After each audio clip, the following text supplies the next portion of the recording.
Per le giornate FAI d'autunno un'apertura speciale anche la polizia che viene introdotta in queste visite guidate. Sì, un'apertura che coinvolge anche la Polizia di Stato con il sito archeologico che abbiamo presso la caserma Angelone e anche con l'apertura della nostra area museale che contiene anche tutti i ritrovamenti che sono stati fatti durante gli scavi. Però oggi il piacere è doppio perché la questura non soltanto è coinvolta per l'evento su proprio, ma è stata scelta dal FAI per le aperture del prossimo 11 ottobre che riguarderanno tutti i siti aperti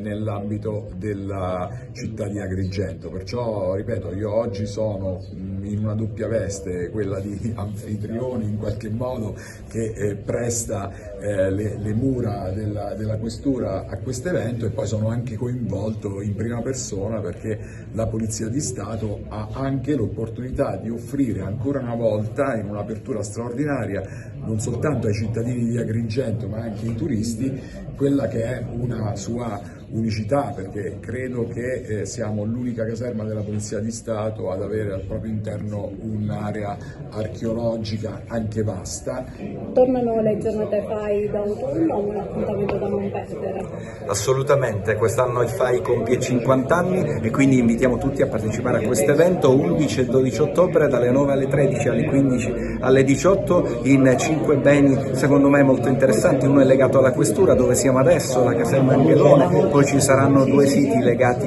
ai beni ecclesiastici, quindi Santa Caterina, Santa Croce, ci sarà anche il comune con il monastero di Santo Spirito e poi c'è anche l'opera di Malagigi all'interno da poter vedere, così ci colleghiamo ad Agrigento capitale, e poi ci sarà la caserma dei carabinieri. Quindi invitiamo davvero tutti non soltanto a partecipare a un momento di incontro, scendiamo in piazza. Qual è la novità di quest'anno delle giornate FAI d'autunno? Le giornate FAI d'autunno quest'anno si terranno sabato 11 e domenica 12 ottobre, dalle 9 alle 13 le aperture di mattina e dalle 15 alle 18 le aperture del pomeriggio. Una delle novità più importanti è la caserma Angelone con la visita nel sito archeologico che si trova all'interno della caserma. Poi verranno aperti altri 4 beni che sono la caserma Biagio Pistone, la chiesa di Santa Croce,